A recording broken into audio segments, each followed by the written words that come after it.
Hi everyone, welcome to Python life YouTube channel. Previous క్లాస్లో మనము various testing types గురించి, testing levels గురించి discuss చేయడం అనేది జరిగింది. యూనిట్ టెస్టింగ్ అంటే ఏంటి, ఇంటిగ్రేషన్ టెస్టింగ్ అంటే ఏంటి, అండ్ అలాగే సిస్టమ్ టెస్టింగ్ గురించి, రిగ్రెషన్ టెస్టింగ్ గురించి కదా. సో యూనిట్ టెస్టింగ్ అంటే ఏం చెప్పాను, లైక్ కోడింగ్ అండ్ డెవలప్మెంట్ ఫేజ్లో ఈ యూనిట్ టెస్టింగ్ అనేది చేస్తాము. Unit testing, unit is nothing but small module అని చెప్పొచ్చు. ఓకేనా, స్మాల్ ఎలిమెంట్ అని చెప్పొచ్చు అని చెప్పా. అండ్ అలాగే ఇంటిగ్రేషన్ టెస్టింగ్, సిస్టమ్ టెస్టింగ్ అనేది మెయిన్గా ఎస్డిఎల్సి ప్రాసెస్లో టెస్టింగ్ ఫేజ్లో వస్తుంది. అండ్ అలాగే రిగ్రెషన్ టెస్టింగ్ అంటే ఏంటి, ఇది మెయిన్గా మనకి ఎస్డిఎల్సిలో లాస్ట్ ఫేజ్ ఉంటుంది కదా, మెయింటెనెన్స్ ఫేజ్. సో ఆ ఫేజ్లో మనము ఈ రిగ్రెషన్ టెస్టింగ్ అనేది చేస్తాం. ఓకేనా, సో ఇది మనము ప్రీవియస్ క్లాస్లో డిస్కస్ చేసింది. సో ఈ క్లాస్లో మనము డిజైనింగ్ ఫేజ్ గురించి డిస్కస్ చేద్దాం. ఓకేనా, సో డిజైనింగ్ ఫేజ్లో మనకి మెయిన్గా కోహెషన్ అండ్ కప్లింగ్ అని చెప్పి ఈ టెక్నికల్ టర్మ్స్ అనేవి ఉంటాయి. సో వీటి గురించి కూడా మనం క్లియర్గా ఈ క్లాస్లో తెలుసుకుందాం. So first of all designing phase. So designing ఫేజ్లో మన దగ్గర ఎస్ఆర్ఎస్ డాక్యుమెంట్ అనేది ఉంది. సో దాన్ని ఎస్ఆర్ఎస్ డాక్యుమెంట్లో ఉన్న ప్రాబ్లమ్స్కి సొల్యూషన్ని ఫైండ్ అవుట్ చేయాలి. ఓకేనా, సో అప్పుడు ఎస్ఆర్ఎస్ డాక్యుమెంట్ అనేది డిజైనింగ్ ఫేజ్ తర్వాత సాఫ్ట్వేర్ డిజైనింగ్ డాక్యుమెంట్ లాగా కన్వర్ట్ అయిపోద్ది. ఇక్కడ చూడండి, designing phase transforms SRS document into a form easily implementable in some programming language. SRS document అనేది డిజైనింగ్ ఫేజ్ తర్వాత, ఈ డిజైనింగ్ యాక్టివిటీ తర్వాత టోటల్గా మనకి డిజైన్ డాక్యుమెంట్ లాగా కన్వర్ట్ అయిపోద్ది అని చెప్తున్నాం. ఓకేనా, సో ఇక్కడ మనకి ఈ డిజైనింగ్ టెక్నిక్లో, ఈ డిజైనింగ్ ఫేజ్లో మనకి మెయిన్గా 2 కాన్సెప్ట్స్ ఉంటాయి. ఓకేనా, ఫస్ట్ వన్ వచ్చేసి కోహెషన్ అండ్ సెకండ్ వన్ వచ్చేసి కప్లింగ్. సో వీటి గురించి మనం తెలుసుకునే కన్నా ముందు వాట్ ఈజ్ మాడ్యూల్ అనే దాని గురించి మనము డిస్కస్ చేద్దాం. సో మాడ్యూల్ అంటే ఏంటి, module is nothing but collection of several functions అని చెప్పచ్చు కదా. సో మాడ్యూల్ అనేది ఎలా డిఫైన్ చేయొచ్చు అంటే, ఇప్పుడు నా దగ్గర ఒక క్లాస్ ఉంది అంటే మనం ఒక క్లాస్ రాస్తాం కదా. సో ఆ క్లాస్ లోపల different methods or different functions ఉన్నాయి అనుకోండి. అండ్ ఫంక్షన్స్ లోపల డిఫరెంట్ అట్రిబ్యూట్స్ అనేవి ఉంటాయి. సో వీటన్నిటినీ కలిపి మనము మాడ్యూల్ అని పిలవడం జరుగుతుంది. ఓకేనా, సో మాడ్యూల్ అంటే ఏంటి, module is nothing but collection of several functions అని చెప్పచ్చు. సో ఇక్కడ మాడ్యూల్ అనేది ఎలా డిఫైన్ చేయొచ్చు అంటే, ఇంకా క్లియర్గా చెప్పాలి అంటే, ఒక క్లాస్ ఉంది అనుకోండి, ఆ క్లాస్ లోపల డిఫరెంట్ మెథడ్స్ ఉంటాయి, డిఫరెంట్ ఫంక్షన్స్ ఉంటాయి. సో ఆ ఫంక్షన్స్ లోపల మళ్ళీ డిఫరెంట్ అట్రిబ్యూట్స్ ఉంటాయి. సో వీటన్నిటినీ కలిపి మనము మాడ్యూల్ అని పిలవడం జరుగుతుంది. ఓకేనా, సో అదే చెప్తున్నాం అక్కడ first point, module consist of several functions అని. ఓకేనా, ఆ ఫంక్షన్స్ని, అట్రిబ్యూట్స్ని స్టోర్ చేయడానికి ఒక డిజైన్ అనేది కావాలి.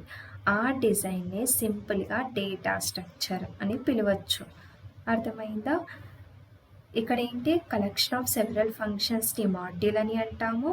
ఆ ఫంక్షన్స్ని, ఆ మాడ్యూల్స్ని స్టోర్ చేయడానికి ఒక డిజైన్ అనేది కావాలి. సో దాన్ని మనము డేటా స్ట్రక్చర్ అని పిలుస్తాము. ఓకేనా, సో ఇది ఆ ఫంక్షన్స్ని ప్రాపర్ డిజైన్లో, ప్రాపర్ స్ట్రక్చర్లో స్టోర్ చేయడానికి డేటా స్ట్రక్చర్ అనేది యూజ్ అవుతుంది. సో ఈ 2 పాయింట్స్ని నేను ఇప్పటివరకు ఎక్స్ప్లెయిన్ చేశాను. ఇక్కడ చూడండి, మాడ్యూల్ అంటే ఏంటి, డయాగ్రామ్లో module is nothing but a data collection of several functions. ఓకేనా, సెవెరల్ ఫంక్షన్స్ అండ్ స్టోర్ చేయడానికి మనకి ఏం కావాలి, డేటా స్ట్రక్చర్. ఆ ఫంక్షన్స్ని స్టోర్ చేయడానికి డేటా స్ట్రక్చర్ అనేది కావాలి. సో ఇది డేటా స్ట్రక్చర్. ఓకేనా, సో ఇది మనకి మాడ్యూల్ గురించి. సో నెక్స్ట్ మనం మాడ్యూల్స్ని క్రియేట్ చేస్తున్నాం కదా. సాఫ్ట్వేర్లో మనకి డిఫరెంట్ మాడ్యూల్స్ అనేవి ఉంటాయి. ఈచ్ మాడ్యూల్లో ఫంక్షన్స్ ఆర్ మెథడ్స్ అనేవి ఉంటాయి. ఓకేనా, ఫంక్షన్లోన అట్రిబ్యూట్స్ ఉంటాయి. సో ఈచ్ మాడ్యూల్ మధ్య డిపెండెన్సీ అనేది మినిమల్గా ఉండాలి అంటున్నాం. ఓకేనా, సో ఇక్కడ చూడండి, మాడ్యులారిటీ అనే టాపిక్ గురించి మనం ఇప్పుడు డిస్కస్ చేద్దాం. Modularity is a fundamental attribute of any good design. Decomposition of a problem cleanly into modules అంటున్నాం. ఫస్ట్ వన్ ఏంటి, modules are almost independent of each other. And second point ఏంటి, divide and conquer principle అంటున్నాం. So ఇప్పటివరకు ఏంటి మనము what is module అనేది discuss చేసాం కదా. సో ఇప్పుడు మాడ్యూల్స్ మధ్య ఇప్పుడు డిఫరెంట్ మాడ్యూల్స్ ఉంటాయి కదా, multiple modules 2 or more modules మధ్య డిపెండెన్సీ అనేది మినిమల్గా ఉండాలి అంటున్నాం. ఓకేనా, కొన్ని ఇండిపెండెంట్గా ఉంటాయి, కొన్ని డిపెండ్ అయ్యి ఉంటాయి కదా. సో ఇక్కడ మాడ్యూల్స్ మధ్య డిపెండెన్సీ అనేది మినిమల్గా ఉండాలి అంటున్నాం. ఫర్ ఎగ్జాంపుల్ చెప్పాలంటే ఒక బిగ్ ప్రాబ్లమ్ని చిన్న యూనిట్స్ లాగా డివైడ్ చేసి వాటి నుంచి మనకి బేసిక్ సొల్యూషన్ అనేది వస్తుంది కదా. ఆ సొల్యూషన్ని కంబైన్ చేసి బిగ్గర్ సొల్యూషన్కి కన్వర్ట్ చేయొచ్చు. సో ఇది మాడ్యూల్స్ గురించి. అంటే మనం ఒకటేసారి పెద్ద ప్రాబ్లమ్కి సొల్యూషన్ని ఫైండ్ అవుట్ చేయకుండా ఆ ప్రాబ్లమ్ని చిన్న యూనిట్స్ లాగా డివైడ్ చేసి బేసిక్ సొల్యూషన్ని ఫైండ్ అవుట్ చేస్తున్నాం. ఆ సొల్యూషన్ని ఫైండ్ అవుట్ చేసిన తర్వాత దాన్ని బిగ్గర్ సొల్యూషన్ కిందకి కన్వర్ట్ చేయడం అనేది జరుగుతుంది. ఓకేనా. సో ఇది జస్ట్ కాన్సెప్ట్ అర్థం అవ్వడానికి చెప్పాను. సో ఇక్కడ మనం 2 పాయింట్స్ గురించి డిస్కస్ చేసాం. మాడ్యులారిటీలో మాడ్యూల్స్ మధ్య ఈచ్ మాడ్యూల్ మధ్య డిపెండెన్సీ అనేది మినిమల్గా ఉండాలి. అండ్ అలాగే డివైడ్ అండ్ కాన్కర్ అంటే ఒక ప్రాబ్లమ్ని చిన్న యూనిట్స్ లాగా డివైడ్ చేసి బేసిక్ సొల్యూషన్ని ఫైండ్ అవుట్ చేసి ఆ తర్వాత సొల్యూషన్స్ అన్నిటిని కంబైన్ చేసి ఒక బిగ్గర్ సొల్యూషన్ కిందకి కన్వర్ట్ చేస్తాం. ఓకేనా. సో ఇది మాడ్యులారిటీ గురించి. సో నెక్స్ట్ ఇక్కడ డయాగ్రామ్ చూడండి. ఈ డయాగ్రామ్ చూస్తే మీకు ఇంకా కాన్సెప్ట్ అనేది ఈజీగా అర్థమవుద్ది. ఇక్కడ చూడండి, ఇదొక మాడ్యూల్. ఓకేనా. సో మళ్ళీ దీంట్లో ఇంకా సబ్ మాడ్యూల్స్ అనేవి డివైడ్ అయ్యాయి. ఓకేనా. సో ఇది మాడ్యూల్స్ డయాగ్రామ్. సో ఏమన్నాను, మాడ్యూల్స్ మధ్య డిపెండెన్సీ, ఇక్కడ యారో సింబల్స్ కనిపిస్తున్నాయి కదా, ఇవన్నీ కూడా డిపెండెన్సీస్ అన్నమాట. చూడండి, ఇవన్నీ మాడ్యూల్స్. దీనికి ఈ 2 మాడ్యూల్స్ మధ్య ఎలా ఉంది, డిపెండెన్సీ అనేది హై ఉంది. అండ్ అలాగే దీనికి మధ్య కూడా చూడండి డిపెండెన్సీ అనేది హై ఉంది. సో ఇలా ఈ అన్ని మాడ్యూల్స్ మధ్య డిపెండెన్సీ అనేది హయ్యర్గా ఉంది. సో వాటి మధ్య డిపెండెన్సీ అనేది మనం తగ్గించాలి.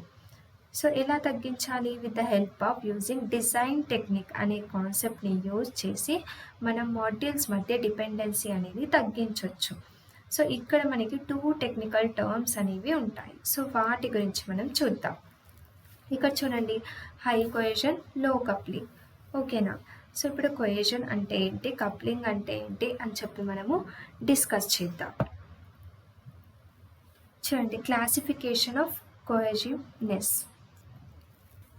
సో ఇక్కడ హై కొహెషన్ అంటే ఏంటి, cohesion is nothing but together or group అని చెప్పచ్చు. ఓకేనా. Within the modules various functions, various methods, various attributes. So వాటిని how are we are grouping them. So వాటి అన్నిటిని ఎలా గ్రూప్ చేస్తున్నాం, ఆ ఫంక్షన్స్ని, మెథడ్స్ని, అట్రిబ్యూట్స్ని అని వాటన్నిటిని ఎలా గ్రూప్ చేస్తున్నాం అనేది మనకి ఇక్కడ కొహెషన్ అని చెప్పచ్చు. ఓకేనా. ఇక్కడ చూడండి, cohesion in software engineering is a fundamental concept that refers to the degree of interdependency among the different components or modules within a software system. It measures how closely related to the functionalities or responsibilities of these components are to each other. So ఆ ఫంక్షన్స్ని, ఆ మెథడ్స్ని, ఆ కాంపోనెంట్స్ని వాటన్నిటిని ఎలా group చేస్తున్నాం అనే దాన్నే మనం ఇక్కడ కొహెషన్ అని అంటాము. సో అవన్నీ కూడా ఒక టీమ్ లాగా ఫామ్ అయ్యి వర్క్ చేస్తాయన్నమాట. ఓకేనా. So this is all about cohesion అని చెప్పచ్చు. సో ఇక్కడ మనకి ఈ కొహెషన్లో డిఫరెంట్ టైప్స్ అనేవి మనకి ఉంటాయి. క్లాసిఫికేషన్ ఆఫ్ కొహెసివ్నెస్, ఇక్కడ ఫంక్షనల్, సీక్వెన్షియల్, కమ్యూనికేషనల్, అండ్ అలాగే ప్రొసీజరల్, టెంపరల్, లాజికల్, అండ్ అలాగే కోఇన్సిడెంటల్. సో ఇవన్నీ కూడా డిఫరెంట్ టైప్స్, డిగ్రీ ఆఫ్ కొహెషన్స్ అని చెప్పచ్చు. ఓకేనా. లాజికల్ కోహెసివ్నెస్ అంటే ఏంటి అనంటే మాడ్యూల్ అనేది సిమిలర్ ఆపరేషన్స్ని పర్ఫామ్ చేస్తాయి. For example error handling, data input, data output. So ఇవన్నీ ఆపరేషన్స్ని పర్ఫామ్ చేయడాన్ని మనము లాజికల్ కోహెసివ్నెస్ అని అంటారు. ఓకేనా, లాజికల్ కోహెషన్ అని అంటారు. సో నెక్స్ట్ వచ్చేసి వాట్ ఈస్ కప్లింగ్. కప్లింగ్ అంటే ఏంటి అంటే ఇక్కడ చూడండి, 2 ఆర్ మోర్ మాడ్యూల్స్ మధ్య డిపెండెన్సీ గురించి వచ్చినప్పుడు వీఆర్ టాకింగ్ అబౌట్ లో కప్లింగ్ అన్నమాట. ఓకేనా, అంటే డిపెండెన్సీ 2 మాడ్యూల్స్ మధ్య మనం డిపెండెన్సీ గురించి మాట్లాడుతున్నామంటే అప్పుడు మనకి ఈ కప్లింగ్ కాన్సెప్ట్ అనేది వస్తుంది.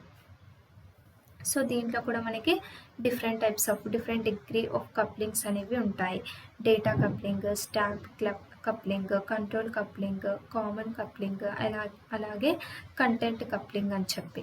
సో ఇక్కడ చూడండి definition. In software engineering coupling is the degree of connection and interdependence between modules or components in a software system. So మనకి మెయిన్గా క్లాసెస్ ఆఫ్ కప్లింగ్స్ వచ్చేసి మనకి 2 టైప్స్ ఉంటాయి. టైట్ కప్లింగ్ అండ్ అలాగే లూజ్లీ కపుల్డ్. సో ఇక్కడ చూడండి, tightly coupled అంటే ఏంటి, modules that are highly dependent on each other. అంటే మాడ్యూల్స్ మధ్య డిపెండెన్సీ అనేది హై ఉంటే అది వచ్చేసి మనకి టైట్లీ కపుల్డ్.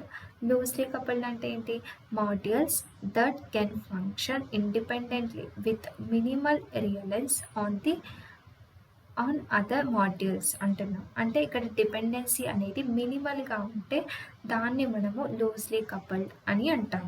ఓకేనా, సో ఇది డిజైనింగ్ ఫేజ్ కాన్సెప్ట్ గురించి. ఓకేనా, సో ఏమేమి డిస్కస్ చేసాము ఈ క్లాస్లో మనము. ఫస్ట్ వచ్చేసి కొహెషన్ అండ్ కప్లింగ్ అంటే చూసాం కదా. సో ఇక్కడ ఫస్ట్ ఏం చెప్పాను, డిజైనింగ్ ఫేజ్లో మన దగ్గర ఎస్ఆర్ఎస్ డాక్యుమెంట్ అనేది ఉంది. సో దాన్ని ఎస్ఆర్ఎస్ డాక్యుమెంట్లో ఉన్న ప్రాబ్లమ్స్కి సొల్యూషన్ని ఫైండ్ అవుట్ చేయాలి. ఎస్ఆర్ఎస్ డాక్యుమెంట్ అనేది డిజైనింగ్ ఫేజ్ తర్వాత ఎలా చేంజ్ అవుతుంది, సాఫ్ట్వేర్ డిజైన్ డాక్యుమెంట్ లాగా కన్వర్ట్ అయిపోద్ది అని చెప్పాం. ఓకేనా, సో ఇక్కడ మనకి డిజైనింగ్ టెక్నిక్లో మనకి మెయిన్గా 2 కాన్సెప్ట్స్ ఉంటాయి. ఫస్ట్ వన్ వచ్చేసి కొహెషన్ అండ్ నెక్స్ట్ వన్ వచ్చేసి కప్లింగ్ అని చెప్పాం. సో వాటి గురించి మనం డిస్కస్ చేసే కన్నా ముందు వాట్ ఈస్ మాడ్యూల్ అనేది చెప్పాను కదా. So module is nothing but A collection of several functions అని చెప్పొచ్చు. మాడ్యూల్ అనేది ఎలా డిఫైన్ చేయొచ్చు అంటే, ఇంకా క్లియర్గా ఒక క్లాస్ ఉంది అనుకోండి, ఆ క్లాస్ లోపల డిఫరెంట్ మెథడ్స్ ఉంటాయి, డిఫరెంట్ ఫంక్షన్స్ ఉంటాయి, అండ్ మళ్ళీ ఆ ఫంక్షన్స్ లోపల డిఫరెంట్ అట్రిబ్యూట్స్ ఉంటాయి. సో వీటన్నిటినీ కలిపి మనము మాడ్యూల్ అని పిలవడం జరుగుతుంది. ఓకేనా, తర్వాత ఆ ఫంక్షన్స్ని, ఆ అట్రిబ్యూట్స్ని స్టోర్ చేయడానికి ఒక డిజైన్ అనేది కావాలి. ఆ డిజైన్ని మనము సింపుల్గా డేటా స్ట్రక్చర్ అని పిలవచ్చు. సో అదే చెప్తున్నాం ఇక్కడ చూడండి, module consist of several functions associated with data structure అని చెప్తున్నాం. సో ఇది వచ్చేసి మనకి మాడ్యూల్ డెఫినేషన్ గురించి. నెక్స్ట్, మాడ్యూల్ని మనం క్రియేట్ చేస్తున్నాం కదా. సో మనకి డిఫరెంట్ మాడ్యూల్స్ అనేవి ఉంటాయి. సో మాడ్యూల్స్ మధ్య డిపెండెన్సీ అనేది ఎప్పుడు కూడా మినిమల్గా ఉండాలి అని చెప్పాను. ఓకేనా, అండ్ అలాగే అది డివైడ్ అండ్ కాన్కర్ ప్రిన్సిపల్ని ఫాలో అవుతుంది.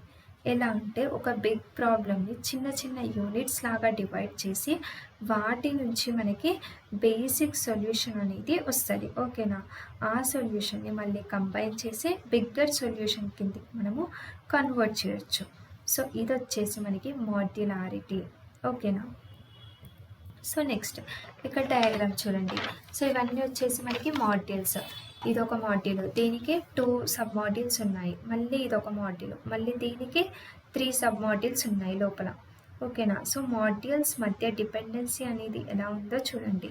మాడ్యూల్స్ మధ్య డిపెండెన్సీ అనేది ఇక్కడ మనకి చాలా ఎక్కువ ఉంది. హై లెవెల్లో మనకి డిపెండెన్సీ అనేది ఉంది. చూడండి, ఈ మాడ్యూల్కి మధ్య డిపెండెన్సీ ఇది, అండ్ ఈ మాడ్యూల్కి మధ్య డిపెండెన్సీ అనేది ఈ రకంగా ఉంది. సో ఈ రకంగా మనకి డిపెండెన్సీ అనేది హైగా ఉంది. So with the help of using designing technique అనే కాన్సెప్ట్ని యూజ్ చేసి మనము మాడ్యూల్స్ మధ్య డిపెండెన్సీ అనేది తగ్గించవచ్చు. ఓకేనా, సో ఇక్కడ మనకి 2 టెక్నికల్ టర్మ్స్ అనేవి వస్తాయి, హై కొహెషన్, లో కప్లింగ్. ఓకేనా, సో ఇక్కడ కొహెషన్ అంటే ఏం చెప్పాను, cohesion is nothing but together or group అని చెప్పొచ్చు. అంటే విత్ ఇన్ ది మాడ్యూల్లో మనకి various functions, various methods, various attributes, so వాటిని how are we are grouping them, so వాటన్నిటిని మనం ఎలా గ్రూప్ చేస్తున్నాము అండ్ అవన్నీ కలిసి ఒక టీమ్ లాగా వర్క్ చేస్తాయి అన్నమాట. ఓకేనా. So this is all about cohesion అని చెప్పొచ్చు. సో దీంట్లో మనకి మళ్ళీ డిఫరెంట్ టైప్స్ అనేవి క్లాసిఫికేషన్స్ అనేవి ఉంటాయి. సో వచ్చేసి functional cohesion, sequential cohesion, communicational cohesion and procedural cohesion, temporal cohesion, logical cohesion and అలాగే ఫైనల్లీ కోఇన్సిడెంటల్ కొహెషన్. ఓకేనా. సో ఇవన్నీ కూడా డిఫరెంట్ క్లాసిఫికేషన్స్ అని చెప్పొచ్చు. సో నెక్స్ట్ వచ్చేసి coupling. So what is coupling? Coupling అంటే ఏంటి అంటే 2 or more మాడ్యూల్స్ మధ్య డిపెండెన్సీ గురించి వచ్చినప్పుడు వీఆర్ టాకింగ్ అబౌట్ లో కప్లింగ్ అన్నమాట. ఓకేనా. సో మనకి మెయిన్గా కప్లింగ్లో 2 టైప్స్ ఉంటాయి, tightly coupled, loosely coupled. Tightly coupled అంటే ఏంటి అంటే modules that are highly dependent on each other. అంటే మాడ్యూల్స్ మధ్య డిపెండెన్సీ అనేది హై ఉంటే దాన్ని టైట్లీ కపుల్డ్ అంటారు. లూజ్లీ కపుల్డ్ అంటే ఏంటి, modules that can function independently with minimal reliance on other modules. అంటే ఇక్కడ డిపెండెన్సీ అనేది మినిమల్ డిపెండెన్సీ అనేది ఇక్కడ ఉంటుంది. So that is called as a loosely coupled అని చెప్పొచ్చు. సో ఇది వచ్చేసి కప్లింగ్ కాన్సెప్ట్ గురించి. సో దీంట్లో కూడా మనకి డిగ్రీ ఆఫ్ కప్లింగ్స్ అనేవి డిఫరెంట్ టైప్స్ ఉంటాయి. ఏంటేంటి, data coupling, stamp coupling, control coupling and common coupling, content coupling. ఓకేనా. సో ఇది డిజైనింగ్ ఫేస్ కాన్సెప్ట్ గురించి. సో ఈ క్లాస్ మీ అందరికీ క్లియర్గా అర్థమైంది అనుకుంటున్నాను. నెక్స్ట్ క్లాస్లో ఇంకొన్ని టాపిక్ గురించి డిస్కస్ చేద్దాం. Thank you.